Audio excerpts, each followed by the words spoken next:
विभिन्न मांगों को लेकर स्वाभिमान किसान संघ बुल्ढाना में आक्रामक हो गई। आज स्वाभिमानी की ओर से सरकार का ध्यान आकर्षित करने के लिए डफली बजाओ आंदोलन किया गया।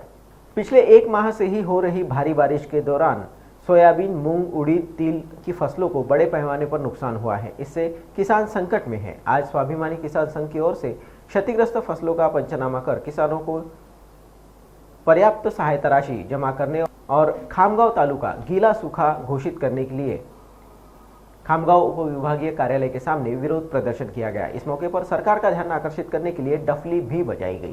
2023 साली जो शेतकऱ्यांसाठी विमा मंजूर केला होता त्यामध्ये विमा कंपनीने त्यांना असे आदेश होते की ज्यांनी क्लेम केलेला आहे अशाच शेतकऱ्यांना तुम्ही विमा आज रोजी ज्यांच्या खात्यात गेलेला आहे, पण मी क्लेम केल्यानंतरही म्हणजे 2023लाच क्लेम आहे माझा आणि मुंडे साहेबांनी आदेश दिलेला होता की ज्या शेतकऱ्यांचे लेट इंटिमेशनमध्ये तुम्ही विमा तक्रारी दाखल झालेल्या आहेत त्यांना पण तुम्ही विमा द्या।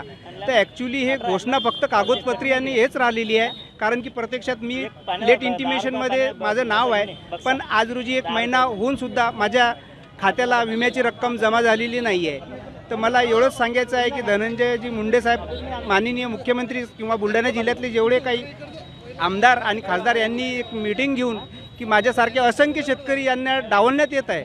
तर माझी विनंती आहे मुंडे साहेबांना किंवा मुख्यमंत्री साहेबांना मी परत सांगू इच्छितो की माझ्यासारखे बरेचसे शेतकऱ्यांना ती विम्याची मदत मिळालेली नाही आहे आणि हे मागच्या वर्षीचं आणि 2024मध्ये सर भरपूर नुकसान अतिवृष्टीमुळे पीक अक्षरशः जमिनीवर लोडलेलं आहे। वर्षीच्या अतिवृष्टीचे पैसे आमच्या खात्यात टाका ही आमची मागणी आहे, प्रमुख मागणी होती।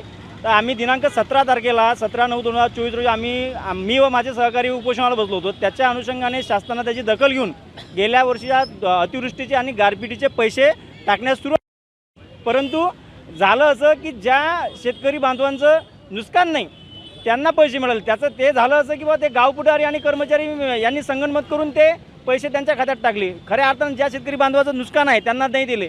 आणि दुसरी गोष्ट अशी आहे की खामगाव तालुका ओला दुष्काळ जाहीर करा। आता ओला दुष्काळ याच्यासाठी की गेला महिनाभर झाले आमचा उडीद गेला, आमचा मूंग गेला, आमचं सोयाबीन सोंग्याचं काम नाही। आता या दळबद्री सरकारला, या गेंड्याच्या कातडीच्या सरकारला आम्हाला डपळे बजाव आंदोलन तेवढ्यासाठी करावं लागलं की हे जागे झाले पाहिजेत, कारण की एवढ्या कुंभकर्णासारख्या झोपेत असलेल्या सरकारला डपळ्यानं आता उठतीन का नाही काय याची बी आम्हाला शंकाच आहे। म्हणून आम्ही हे डपळे बजाव आंदोलन केलं।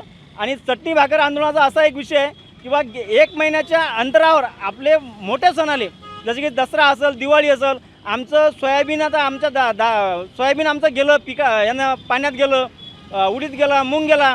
आता ह्या सगळ्या गोष्टी गेल्यानंतर आम्ही खाऊ काय, म्हणून आता या शासनाचा निषेध करण्यासाठी आम्ही चटणी भाकर आंदोलन इथं करत आहे। आता आम्ही चटणी भाकर घेऊन आता इथं बसणार आहे।